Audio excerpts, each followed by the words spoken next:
एक सवाल आपके मन में जरूर आता होगा कि जो लोग आपके साथ आज नेटवर्क मार्केटिंग बिजनेस को ज्वाइन कर रहे हैं, उन लोगों को कैसे इम्यून किया जाए, कैसे प्रोटेक्ट किया जाए, कैसे उन लोगों का टीकाकरण कर दिया जाए कि जो लोग बाहर नेटवर्क मार्केटिंग के बारे में बुरा भला बोलते हैं, जो लोग नेटवर्क मार्केटिंग को अच्छा नहीं समझते, वो लोग आपके लोगों को, डिस्ट्रीब्यूटर्स को इन्फ्लुएंस ना करें। स्टार्टिंग में लोगों को इम्यून करना बहुत जरूरी है। खासकर एक इंसान अगर आज आपके साथ नेटवर्क मार्केटिंग बिजनेस में जुड़ रहा है तो उसे इम्यून करना बहुत जरूरी है कि वो लोगों के प्रभाव में ना आए जो उसे नेगेटिव कर सकते हैं। और इसके लिए आपको अपने डिस्ट्रीब्यूटर को सिखाना पड़ेगा कि हिस्ट्री ऑफ नेटवर्क मार्केटिंग क्या है, नेटवर्क मार्केटिंग शुरू कहां से हुई। क्योंकि अगर आपने हिस्ट्री समझ ली तो सामने वाले को यह समझ आ जाएगा कि अगर कोई मुझे यह बोलता है कि नेटवर्क मार्केटिंग बेकार है, ये पॉन्जी स्कीम है, ये चेन सिस्टम है, ये फ्रॉड होता है, हमने बहुत कंपनीज देखी हैं, हमने पैसा लगाया, बेकार होता है, बहुत टाइम वेस्ट हो जाता है, इसमें कुछ नहीं होता, तो इसका क्या जवाब है और वो लोग ऐसा क्यों बोल रहे हैं। तो सबसे पहले मुझे पता है आप ही जानना चाहते हो कि इनका क्या जवाब है और क्या बताया जाए डिस्ट्रीब्यूटर को जिससे वो इम्यून हो जाए। तो आपको मैंने जैसे बताया कि आपको जानना पड़ेगा हिस्ट्री ऑफ नेटवर्क मार्केटिंग। आइए इस वीडियो में जानते हैं कि हिस्ट्री ऑफ नेटवर्क मार्केटिंग है क्या, कहां से शुरू हुई। नेटवर्क मार्केटिंग कोई 5-10 साल पुरानी इंडस्ट्री नहीं है। 1934 के अंदर एक शख्स थे, कार्ल रेनबर्ग, जो चाइना से यूएस पहुंचते हैं। उन्होंने चाइना में देखा कि बहुत सारे लोग मल्टीविटामिन्स को यूज कर रहे हैं, वो अलग अलग औषधियों पे डिपेंडेंट हैं, वो नेचुरल रेमेडीज ले रहे हैं, कुछ ऐसी हर्ब्स को यूज कर रहे हैं जिससे वो हेल्दी रहते हैं। चाइना में लोग बहुत हेल्थ कॉन्शियस है बट यूएस में नहीं है। तो उन्होंने यूएस में आगे कंपनी शुरू करी 1934 में, जिस कंपनी का नाम उन्होंने रखा कैलिफोर्निया विटामिन्स। ये एक मल्टीविटामिन बनाने वाली कंपनी थी, ये कुछ नेचुरल हेल्थ सप्लीमेंट्स बनाती थी कंपनी। और ये कंपनी पहले तो सिर्फ कैलिफोर्निया में थी बट ये जल्दी से फैल गई, बड़ी बन गई, लोगों को बहुत पसंद आए प्रोडक्ट्स। तो इस कंपनी का नाम चेंज कर दिया ठीक 5 साल के बाद। 1939 के अंदर इस कंपनी का नाम चेंज हो गया और कंपनी का नाम रख दिया गया न्यूट्रालाइट। अब न्यूट्रालाइट लोगों को पसंद आने लग गया, पूरी अमेरिका में फैलने लग गया। बट न्यूट्रालाइट में उन्होंने एक चीज नोट करी कि लोग जो प्रोडक्ट्स खरीद रहे हैं, जो एक्चुअल में लोग प्रोडक्ट्स खरीद रहे हैं, वो रेफरेंस से ज्यादा खरीद रहे हैं। लोगों को प्रोडक्ट से फायदा हो रहा है तो वो लोगों को बता रहे हैं। एक्चुअल में जो कस्टमर आ रहा है वो रेफरेंस बेस्ड मॉडल से आ रहा है, ना कि डायरेक्ट आ रहा है हमारे पास। तो उन्होंने सोचा कि मैं अपनी अलग अलग जगह डिस्ट्रीब्यूटर क्रिएट करूं, इससे बढ़िया जो मेरे एग्जिस्टिंग कस्टमर है इन्हें अपना डिस्ट्रीब्यूटर बना दूं। जब यही मेरा प्रचार कर रहे हैं, यही वर्ड ऑफ माउथ प्रमोशन से मुझे बिजनेस लेकर आ रहे हैं, तो इन्हें कुछ मुनाफा दे देते हैं और फिर देखते हैं कि क्या होगा। उन्होंने 2% का कमीशन रखा और लोगों को बोला कि सर आप हमारे कस्टमर हैं, आप हमसे प्रोडक्ट लेते हैं, तो अगर आप लोगों को बताएंगे तो जो भी हमारी सेल आपके थ्रू होगी हम उस पर 2% का मार्जिन आपको दे देंगे। ना कि सिर्फ इतना, बल्कि वो लोग भी अगर आगे किसी को बताते हैं उसका भी हम आपको मार्जिन देंगे। इस तरीके से पहली बार पूरी दुनिया में इंट्रोड्यूस हुई मल्टी लेवल मार्केटिंग। यहां पे 2 लेवल पे पैसा मिलना शुरू हो गया उस इंसान को जो लोगों को वर्ड ऑफ माउथ प्रमोशन के थ्रू एक प्रोडक्ट के बारे में बता रहा है। अब बहुत सफलता मिल रही थी, लोग बताने लग गए। तो 1949 के अंदर 4 साल के बाद 2 लोगों ने न्यूट्रालाइट को ज्वाइन किया। उनके मल्टी लेवल मॉडल के अंदर 2 लोगों ने ज्वाइन किया। पहला इंसान था जे वैन एंडल और दूसरा इंसान था रिचर्ड डिवॉस। ये 2 लोगों ने जब न्यूट्रालाइट को ज्वाइन किया, इन्होंने बहुत काम किया और 10 साल तक काम किया, 1959 तक काम किया, जब तक न्यूट्रालाइट ने अपनी कुछ पॉलिसीज चेंज नहीं करी। न्यूट्रालाइट दोबारा से ट्रेडिशनल बिजनेस मॉडल की तरफ जा रही थी, उन्होंने डिस्ट्रीब्यूटर्स के ऊपर उतना फोकस नहीं किया, तो 2 लोग न्यूट्रालाइट से अलग हो गए और इन्होंने एक कंपनी की स्थापना करी जिसे आज आप एमवे के नाम से जानते हो। एक्चुअल में इस कंपनी का नाम है द अमेरिकन वे और इसे शॉर्ट में बोलते हैं एमवे। ये कंपनी की स्थापना करी। सबसे पहले जो एमवे प्रोडक्ट बेचती थी वो क्लीनिंग प्रोडक्ट्स बेचती थी। घर में सफाई का जो सामान होता है, कुछ लिक्विड ऐसे आते हैं, डिटर्जेंट टाइप की चीजें आती हैं, वो एमवे बेचती थी। बट जैसे जैसे एमवे ग्रो करती गई, एमवे ने डिस्ट्रीब्यूटर्स के ऊपर फोकस किया और 2 लेवल पे नहीं, लोगों को 3 लेवल पे पैसा देना शुरू किया इनिशियली।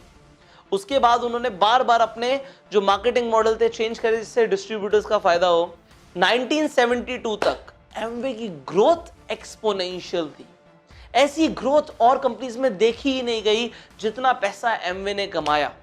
और 1972 के अंदर कुछ लोगों ने यह समझा कि नेटवर्क मार्केटिंग में हम बहुत कुछ कर सकते हैं। उसी एमवे से बहुत सारे लोग अलग हुए और कंपनीज जो देख रही थी एमवे को, वो भी एमवे से इंस्पायर हो गई और वो भी उतर गई नेटवर्क मार्केटिंग मॉडल के साथ काम करने के लिए मार्केट में। बहुत सारी कंपनीज आ गई हैं। अब 1994 की बात है। एमवे ने एक्चुअल में 2 लोगों ने काम करना शुरू किया था न्यूट्रलाइट में, J Van Andel and Richard DeVos ने, जिन्होंने एमवे की स्थापना करी। 1994 में उन्होंने एमवे ने न्यूट्रलाइट को ही खरीद लिया। न्यूट्रलाइट ट्रेडिशनल बिजनेस मॉडल पे आ गई थी और ये नेटवर्क मार्केटिंग पे थे, तो नेटवर्क मार्केटिंग में पावर इतनी थी, पैसा इतना था कि उन्होंने न्यूट्रलाइट को ही खरीद लिया। आज एक्चुअल में एमवे ने न्यूट्रलाइट को खरीदा हुआ है। अब हुआ क्या, इनिशियल 1990s में ये जो बाहर की कंपनीज थी आई इंडिया के अंदर। अब ये इंडिया में आई, लोगों को नेटवर्क मार्केटिंग कंसेप्ट बहुत पसंद आया। एक्स्ट्रा इनकम मिलती है, पैसिव इनकम मिलती है लोगों को। यहाँ पे इन्होंने सेमिनार्स कंडक्ट करे, लोगों को इन्फ्लुएंस किया और लोग जुड़ गए। लोगों ने पैसे कमाने भी शुरू कर दिए इंडिया में। बट एक प्रॉब्लम आई। वो प्रॉब्लम क्या थी कि इन कंपनीज के जो प्रोडक्ट्स होते थे वो यहाँ पे लोगों के काम के ही नहीं थे। इंडिया के हिसाब से प्रोडक्ट ही नहीं थे। प्रोडक्ट क्या थे? कार वॉश बहुत बढ़िया होगी, शाइन करेगी आपकी गाड़ी, बट इंडिया में लोगों के पास गाड़ियां ही नहीं थी। तो इंडिया में लोगों ने प्रोडक्ट को कंज्यूम करने के लिए, यूज करने के लिए क्या किया, उस कार वॉश से अपनी भैंसों को नहलाना शुरू कर दिया। अब इंडिया में प्रोडक्ट काम का ही नहीं था लोगों का। तो जो इंडिया में उन कंपनीज में जो लोग काम करते थे उन्होंने देखा कि प्रोडक्ट काम का है नहीं, प्लान बहुत काम का है, लोगों को नेटवर्क मार्केटिंग बहुत पसंद आ रही है। उन्होंने क्या किया, इंडिया में एक वर्ड बहुत मशहूर है जिसे बोलते हैं जुगाड़। उन्होंने एक जुगाड़ शुरू कर दिया, प्रोडक्ट ही हटा दिया।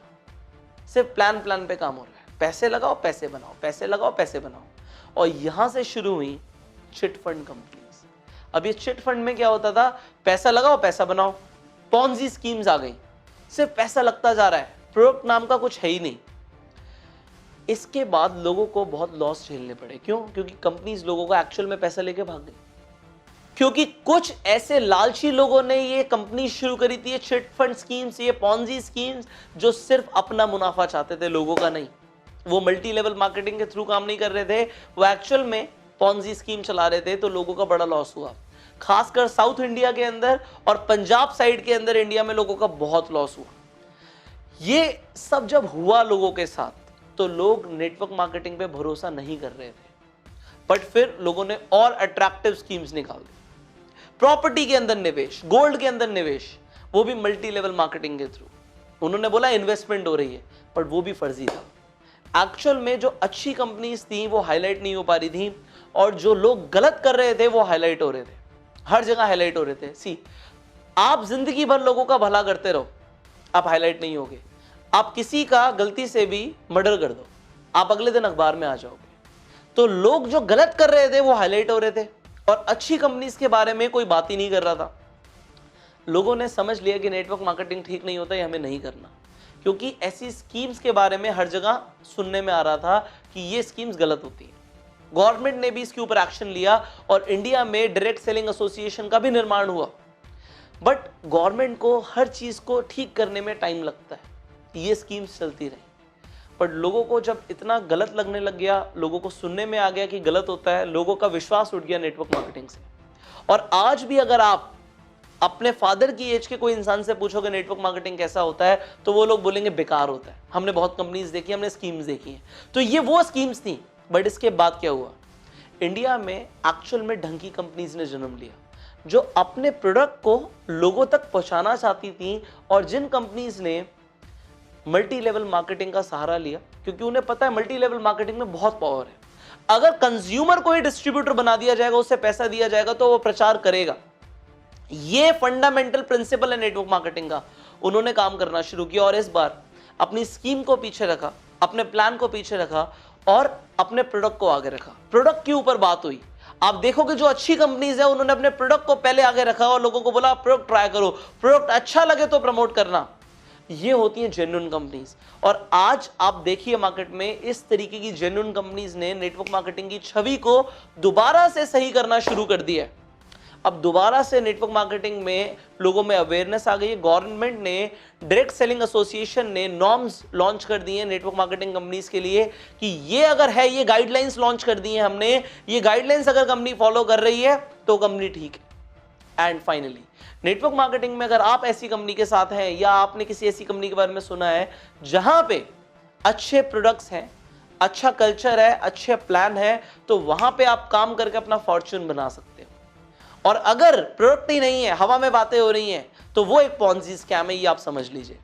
इस वीडियो के अंदर जो मैंने आपको हिस्ट्री बताई है नेटवर्क मार्केटिंग की, वो मैंने इसलिए बताई कि आपको ये समझ आ जाए कि कहां से शुरू हुआ, क्यों ये कंसेप्ट ने जन्म लिया और कैसे इंडिया में लोगों के साथ गलत हुआ है। इसलिए लोग ऐसा सोचते हैं कि नेटवर्क मार्केटिंग गलत होता है, बट हर कंपनी गलत नहीं है। एक्चुअल में नेटवर्क मार्केटिंग एक बहुत पावरफुल मीडियम है बहुत जल्दी पैसे कमाने का, और एक कंपनी के लिए भी जो अपने प्रोडक्ट को बहुत जल्दी कस्टमर्स तक डीप लेवल पे उतारना चाहती है, दोनों के लिए ही फायदा है। तो एज अ कंपनी भी फायदा है, लोगों के लिए भी फायदा है। तो आप नेटवर्क मार्केटिंग पे संदेह ना करें, और जो मैंने आज आपको सिखाया है ये अपने हर डिस्ट्रीब्यूटर को बताओ। नेटवर्क मार्केटिंग की हिस्ट्री हर डिस्ट्रीब्यूटर को पता होनी चाहिए। तो इस वीडियो को शेयर कर दो हर जगह पे अपनी पूरी टीम के साथ, हर व्हाट्सएप ग्रुप में, सो दैट लोग जान पाए कि एक्चुअल में हिस्ट्री क्या है नेटवर्क मार्केटिंग की। अब अगर आप नेटवर्क मार्केटिंग में हैं तो सिर्फ और सिर्फ ये बेसिक ट्रेनिंग लेने से कुछ नहीं होगा। नेटवर्क मार्केटिंग में आप बहुत पैसा कमा सकते हैं, शर्त यह है अगर आप वो सारी स्किल सीख लें, वो सारे एक्शन प्लान सीख लें, वो एग्जैक्ट स्ट्रैटेजी सीख लें, वो ह्यूमन साइकोलॉजी सीख लें जो बाहर नहीं सिखाई जा रही, कंपनी लेवल पे नहीं सिखाई जा रही, आपको प्रोफेशनली सीखनी पड़ेगी। और वो आप सीख सकते हैं इस कोर्स के अंदर। ये कोर्स है bang on in network marketing. Network marketing में धमाका कैसे करें, ये एक ऐसा ट्रेनिंग कोर्स है जो आपको नेटवर्क मार्केटिंग के अंदर प्रोफेशनल बना सकता है, प्रो बना सकता है। भीड़ से अलग, आप बिल्कुल अलग हो जाएंगे अगर आपने इस कोर्स को ज्वाइन कर लिया। तो इस कोर्स को ज्वाइन करने के लिए आप जो स्क्रीन पर नंबर आ रहा है इस पे आप फोन कर सकते हो। इस कोर्स की पूरी जानकारी लेने के लिए इस वीडियो की डिस्क्रिप्शन एंड कमेंट बॉक्स से आप पीडीएफ डाउनलोड कर सकते हो। हिंदी एंड इंग्लिश दोनों में लिंक अवेलेबल है। क्लिक करो, पीडीएफ डाउनलोड हो जाएगी और पढ़ो कि क्या क्या सीखने को मिलेगा। इस कोर्स को ज्वाइन करो, जिसके लिए स्क्रीन पे जो नंबर आ रहा है इसे नोट कर लो और फोन करो। अगर आप चैनल पे पहली बार आए तो जल्दी से सब्सक्राइब कर लीजिए, नोटिफिकेशन बेल पे क्लिक कर दीजिए कि ऐसी एक भी वीडियो आपसे मिस ना हो। मैं आपसे मिलूंगा अगली वीडियो में। टिल द टाइम इस वीडियो को शेयर जरूर करना एंड गो सेल्फ मेड।